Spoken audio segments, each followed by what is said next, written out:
अभी तक जो हमने किया था, हमने ये देखा था कि हमारे पास जो डाटा होता है वो डाटा आपके पास कलेक्शन के दो मेथड्स होते हैं, दो तरह का डाटा आपके पास है, प्राइमरी डाटा और सेकेंडरी डाटा। तो प्राइमरी डाटा को आपको कैसे कलेक्ट करना है और सेकेंडरी डाटा को कैसे कलेक्ट करना है, उनके बीच में क्या डिफरेंसेस थे, कि दोनों के बीच के अंदर आपके पास जो डिफरेंस आ रहा था मेनली प्राइमरी डाटा और सेकेंडरी डाटा के बीच के अंदर, वो डिफरेंस था ओरिजिनलिटी के अंदर, कि प्राइमरी ओरिजिनल होता है, सेकेंडरी आपका ओरिजिनल नहीं होता। जो ऑब्जेक्टिव होता है प्राइमरी का, आपके जो ऑब्जेक्टिव होता है उसके अकॉर्डिंग प्रिपेयर किया जाता है, और जो सेकेंडरी डाटा है आपके ऑब्जेक्टिव के अकॉर्डिंग डाटा कलेक्ट नहीं होता है, उसको आप थोड़ा सा मोल्ड करते हो, एडजस्टमेंट करते हो अपने ऑब्जेक्टिव को फुलफिल करने के लिए। तो जो सेकेंडरी डाटा होगा कभी भी आपके ऑब्जेक्टिव को लेकर के तैयार नहीं किया जाएगा, वो डाटा किसी और के ऑब्जेक्टिव के लिए तैयार किया गया था, पर अब आप उसको यूज़ कर रहे हो अपने लिए। तीसरा हमारे पास आता था कि difference in cost of collection. Primary data के अंदर आपके पास टाइम, एफर्ट और मनी तीनों चीज़ें लगते हैं, जबकि सेकेंडरी डाटा के अंदर वो चीज़ आपके पास थोड़ा कम लगते हैं। तो प्राइमरी डाटा आपके पास कॉस्टली हो जाता है, सेकेंडरी डाटा कलेक्शन आपके पास कॉस्टली नहीं होता। ठीक है। तो उसके बाद हमने देखा था कि अलग अलग मेथड्स हमारे पास कौन से होते हैं डाटा कलेक्ट करने के लिए। तो इसके अंदर हमारे पास पहले था पर्सनल इंटरव्यू। पर्सनल इंटरव्यू के अंदर हमने डायरेक्ट पर्सनल इन्वेस्टिगेशन जो था वो मेथड हमने किया था। डायरेक्ट पर्सनल इन्वेस्टिगेशन जो हमारे पास था,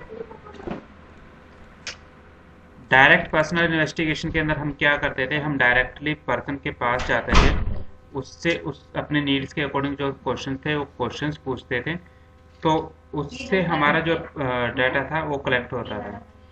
सूटेबल आपके पास कहाँ पर होता था, जहाँ पर आपके पास फील्ड ऑफ इन्वेस्टिगेशन है जो है वो बहुत ज़्यादा बड़ा नहीं है, डिग्री ऑफ ओरिजिनलिटी जो है वो आपको ज़्यादा चाहिए, इन्फॉर्मेशन सीक्रेट रखनी है, एक्यूरेट डाटा की ज़रूरत होती है, और डायरेक्ट कॉन्टैक्ट आपको रिस्पोंडेंट के साथ चाहिए।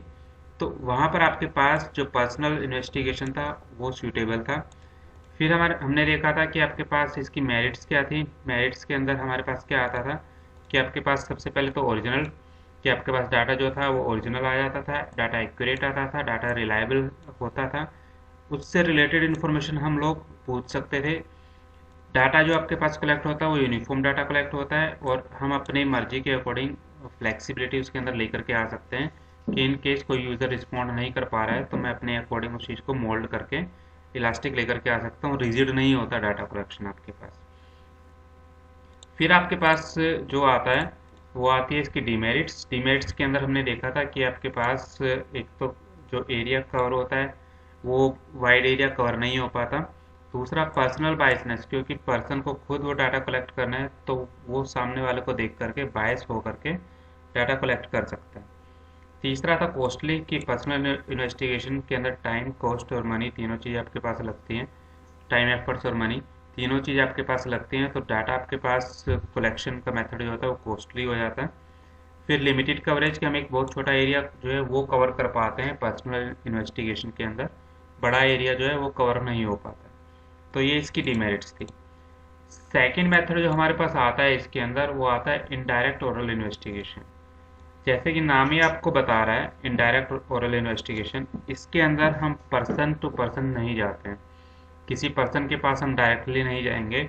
हम या तो क्या करेंगे कि उससे रिलेटेड इन्फॉर्मेशन किसी दूसरे पर्सन से पूछेंगे, कि जैसे यदि मुझे किसी पड़ोस के बारे में इन्फॉर्मेशन चाहिए तो मैं डायरेक्टली उससे ना पूछ करके किसी और दूसरे पड़ोसी से पूछता हूँ, तो इन्फॉर्मेशन आपके पास आ जाती है। या हम क्या करते हैं कि हम उस पर्सन को कॉल करते हैं और कॉल करके उससे फ़ोन के ऊपर इन्फॉर्मेशन पूछते हैं, हम उसके पास डायरेक्टली पर्सनली नहीं जाते हैं, हम उससे इन्फॉर्मेशन मोबाइल के ऊपर या फ़ोन के ऊपर पूछ सकते हो।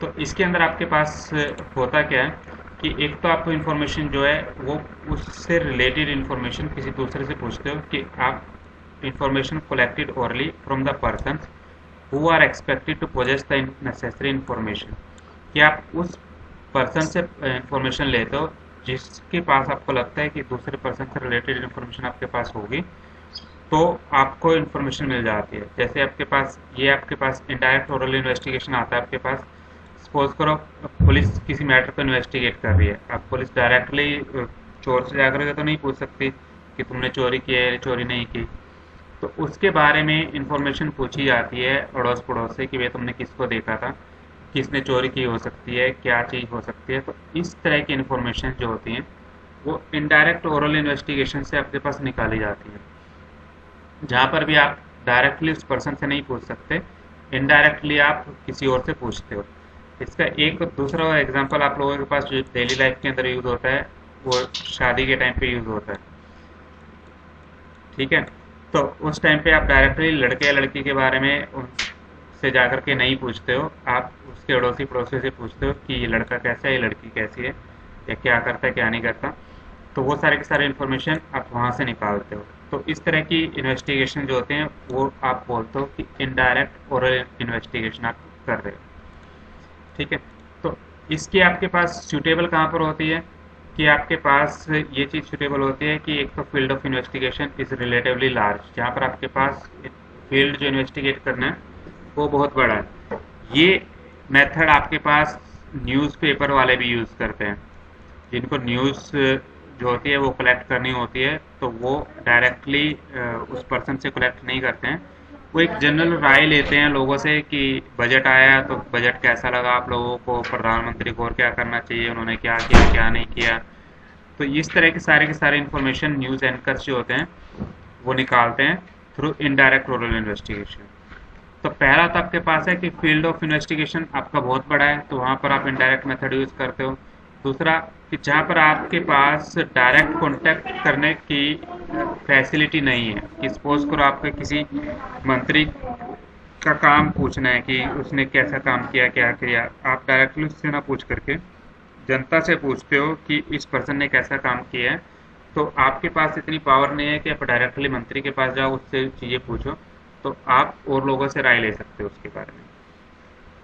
तीसरा है आपके पास कि ऐसा पर्सन जो कैपेबल ही नहीं है कि वो आपकी चीज़ों का आंसर दे सके, वो इलिटरेट है या इन्फॉर्मेशन उसके पास नहीं है, तो आप किसी और पर्सन से उसके बारे में पूछते हो, इन्फॉर्मेशन आप कलेक्ट करते हो किसी थर्ड पर्सन से। चौथा रीज़न आपके पास होता है कि इन्वेस्टिगेशन जो आपके पास है वो काफ़ी कॉम्प्लेक्स है नेचर के अंदर, सिर्फ एक्सपर्ट ही उन चीज़ों का आंसर दे सकते हैं, तो हम ओरल जो इनडायरेक्ट ओरल इन्वेस्टिगेशन है वो करते हैं। जैसे आप न्यूज़ में देखते हो कि आपके पास एक्सपर्ट्स पर्सन्स को बुला लिया जाता है और उनसे इंफॉर्मेशन ली जाती है कि ये चीज़ें कैसी हो रही हैं और आगे कैसे काम करेंगे। तो वो सारे के सारी चीज़ आपके पास इनडायरेक्ट ओरल इन्वेस्टिगेशन के अंदर आ जाती है। ठीक है, फिर हमारे पास आता है मेरिट्स की। इन चीज़ों की मेरिट्स क्या आपके पास हो जाते हैं, क्या क्या आपके पास फ़ायदे इन चीज़ों के हो जाते हैं। इनडायरेक्ट ओरल इन्वेस्टिगेशन का सबसे बड़ा फ़ायदा तो आपके पास है कि आपका एरिया ऑफ कवरेज जो होता है वो बहुत बड़ा हो जाता है, कि एक ही पर्सन मल्टीपल पर्सन से पूछ करके एरिया जो है वो ज़्यादा कवर कर सकता है। तो सबसे पहले तो आपके पास वाइड एरिया कवरेज आपके पास हो गया कि आपने एरिया जो कवर किया वो काफ़ी ज़्यादा किया।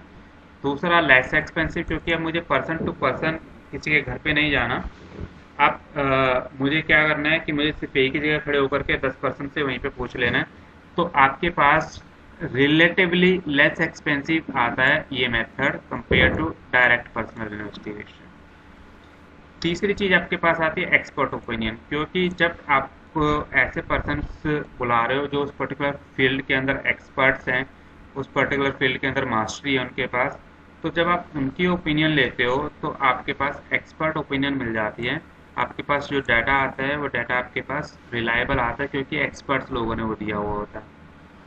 चौथा आपके पास फ्री फ्रॉम बायसनेस, क्योंकि अब ना तो मैं उस पर्सन को जानता, ना ही देने वाला पर्सन मुझे जानता, तो आप फ्री होते हो, पर्सनल बायसनेस आपके पास नहीं होती है कि आप बायसनेस नहीं करते हो इन्फॉर्मेशन कलेक्ट करते हुए। फिर आपके पास आ जाता है सिंपल, कि आपके पास ये मेथड सिंपल है डाटा कलेक्ट करने की। आप किसी भी पर्सन के पास जाओगे, उससे कुछ क्वेश्चंस पूछोगे, आपको इन्फॉर्मेशन मिल जाती है, क्योंकि उस पर्सन को भी पता है कि ये इन्फॉर्मेशन को मेरे अगेंस्ट जो है वो यूज़ नहीं करेगा, क्योंकि मेरे नोन है ही नहीं, तो इन्फॉर्मेशन आपको आराम से मिल जाती है। आपको कॉम्प्लेक्स क्वेश्चनेयर जो है वो फॉर्म करने की ज़रूरत नहीं पड़ती है, हम डायरेक्टली ही इन्फॉर्मेशन को कलेक्ट कर सकते हैं और इन्फॉर्मेशन को यूज़ कर सकते हैं। ठीक है, फिर हमारे पास आती है डीमेरिट्स, कि इस तरह की इंफॉर्मेशन कलेक्शन के थ्रू क्या डीमेरिट्स हमारे पास आती हैं। एक तो लेस एक्यूरेट, क्योंकि जब पर्सन को ये पता है कि उससे सिर्फ ओपिनियन पूछी जा रही है, तो वो ओपिनियन हर पर्सन की अलग हो सकती है, प्लस वो उस ओपिनियन को कैसे भी दे सकता है, चाहे वो एक्यूरेट हो या एक्यूरेट ना हो। तो इस तरह की इंफॉर्मेशन आपके पास एक्यूरेसी डाउट में रहती है, एक्यूरेट आपके पास थोड़ी कम होती है। दूसरा हमारे पास आता है बायसनेस। बायसनेस का मतलब क्या होता है कि सपोज करो मैं बीजेपी का समर्थक हूँ और कोई मुझसे आकर के कांग्रेस के बारे में पूछता है, तो मैं कांग्रेस के बारे में गलत ही बोलूंगा। मैं चाहे कांग्रेस ने कितना भी अच्छा काम किया हो, पर मैं गलत ही बोलूंगा। यदि मैं कांग्रेस का समर्थक हूँ तो कोई बीजेपी के बारे में मुझसे पूछेगा तो मैं बीजेपी के लिए गलत बोलूंगा। तो आपके पास जो इंफॉर्मेशन होती है वो इंफॉर्मेशन बायस्ड हो जाती है। तो आपको इंफॉर्मेशन जो मिलती है, पॉसिबिलिटी आपके पास बहुत ज़्यादा होती है कि इंफॉर्मेशन जो आपको मिले वो बायस्ड इंफॉर्मेशन मिले। अब जब इंफॉर्मेशन मेरे पास एक्यूरेसी भी कम है, बायस भी कम है, तो हमारे पास जो कंक्लूजन्स आते हैं वो कंक्लूजन्स आपके पास डाउटफुल आते हैं। आप उन कंक्लूजन्स के ऊपर रिलाई नहीं कर सकते हो, क्योंकि हर किसी ने सिर्फ अपनी ओपिनियन आप लोगों को दी है, कोई एक एक्यूरेसी डाटा की नहीं है। तो वहाँ पर आपके पास कंक्लूजन्स जो होते हैं वो कंक्लूजन्स डाउटफुल आने स्टार्ट हो जाते हैं। ये इसकी डिमेरिट्स हो जाती हैं इनडायरेक्ट ओरल इन्वेस्टिगेशन की।